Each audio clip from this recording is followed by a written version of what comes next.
जडला, हा जीव तुझ्यावर जडला, हा जीव तुझ्यावर. हे तारा गाती, पण ताराचा आवाज तर असा नाही.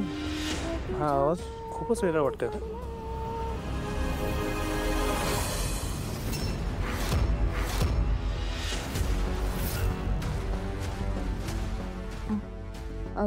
सकाळी बाहेर गेला होतास ना? हा, ते मी आणि बबलू वटपौर्णिमेसाठी सामान आणायला गेलो होतो. अच्छा, ओके. तारा, एक विचारू? तुला आता गाणं गुणगुणताना ऐकलं मी. तू रेकॉर्डिंग्स मध्ये गातेस किंवा स्टेजवर गातेस, त्याच्यापेक्षा खूप वेगळा आवाज येत होता. वेगळीच गात होतीस काहीतरी, असं कसं? तारा, आता जे उत्तर देशील ते विचार करून दे बाई, कारण आता रिस्क वाढली. तारा, बोल ना. अरे सोहम, काय ना, सकाळी आज रियाज नव्हता झाला रे माझा, म्हणून मे बी तो आवाज लागला नसेल. आणि हल्ली माझा रियाजच नसतो रे, तर कसा लागेल ना माझा आवाज.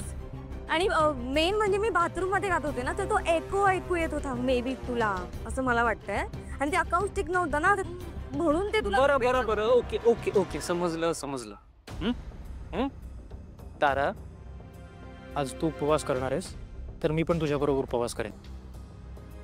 हा, उपवास का? अगं असं काय करतेस, आज वटपौर्णिमा आहे ना.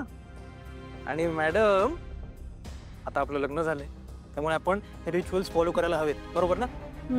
ओके, आपण दोघंही करू उपवास. बरं तारा, लवकर आवर प्लीज. हो, मी वेळ लावू नकोस. नाही, तू जा, मग मी लगेच तयार 5 होते, मिनिटात ओके? तयार हो. हा. 5 मिनिटात.